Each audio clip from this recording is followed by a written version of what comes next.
In this unit we're going to take a look at splitting elements. Now the tools to split elements can be found on the Modify panel. So we'll go to the Modify menu and look on the Modify panel. We've actually got two tools there, Split Element and Split with Gap. We're going to cover both those in this unit, but I'm going to start right now with the basic split element. So to demonstrate this, I've got a couple of sections of wall and a model line. So I'm going to go ahead and choose split element.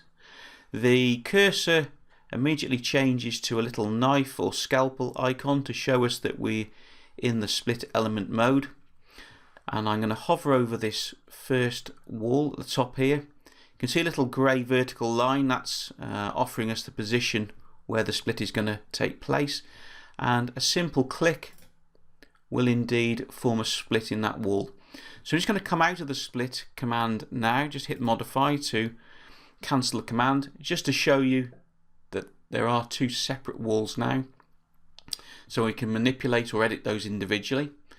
Just going to go back and add some more splits, so back to our modify panel, split element, and I can put as many splits as I need into that wall. Now I just want you to notice on the options bar this toggle here, delete inner segment. I'm going to show you how that works now. If I turn that on, and I'm going to work with this second wall just to demonstrate this, put the first click in. Now if I split it again, it automatically removes the portion of wall in between the two splits. So quite a useful little toggle there. And finally, just going to demonstrate that it does work with objects other than walls. So here is a line, a model line in this case. So first click, second click, and again that inner portion is deleted because we've got this option here on the options bar toggled on, delete inner segment.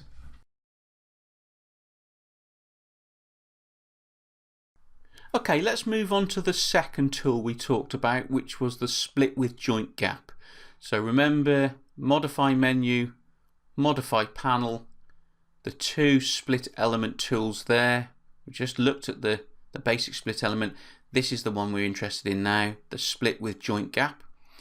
Now this tool only works with walls, it doesn't work with lines or anything else, specifically designed for walls. Go ahead and select it.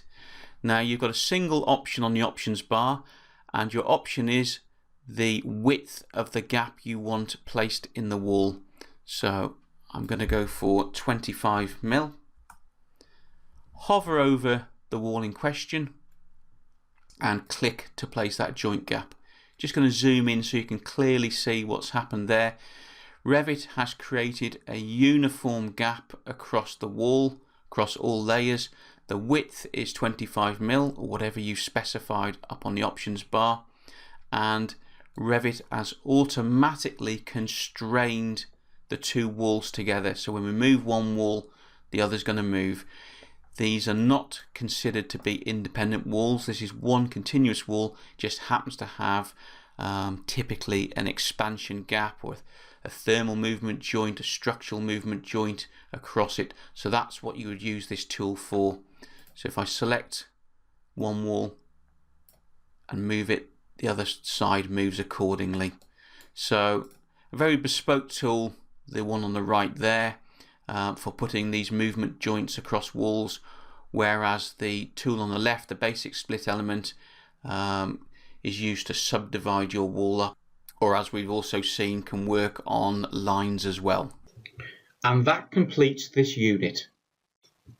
To get the most out of this training material, please take the complete course online at bimscape.com. Here you will find a complete learning management system that allows you to work through the course at your own pace. Comprehensive written tutorials provide additional information to that found in the training videos. Mark each unit as complete as you finish it and move on to the next. At any point you can return to any of the units you have previously completed to go over the material again. If you'd like to take this course online, please visit www.bimscape.com/Revit for details.